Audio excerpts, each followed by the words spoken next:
你好啊，我係卡蚊屋。今日新聞想同大家講咩呢？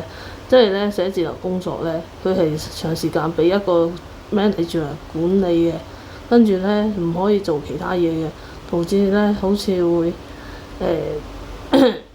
好似會24小時工作咁，即係手冇停過，好似去開 KK 園嗰個情景咁咯，即係招客啊，不停咁招客啊。其實做生意最緊要揾錢嘛，如果佢冇個錢揾呢，個老細就會唔中意或者嬲，或者甚至乎被炒魷魚啊。所以呢，而家做寫字樓呢，真係好難撈啊，撈唔掂啊！有好多鋪頭執笠就係咁嘅原因啊。所以呢，千祈唔好考啱藥，千祈唔好入去做寫字樓啊，好慘啊！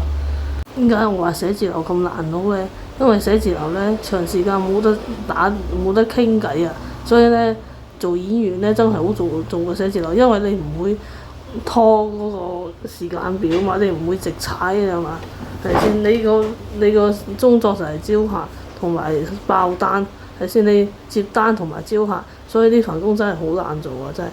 係啊，你睇到人做演員啦，真係你冇錯過例行嗰個機會去參加嗰個演員課程啦，喺2026年出年。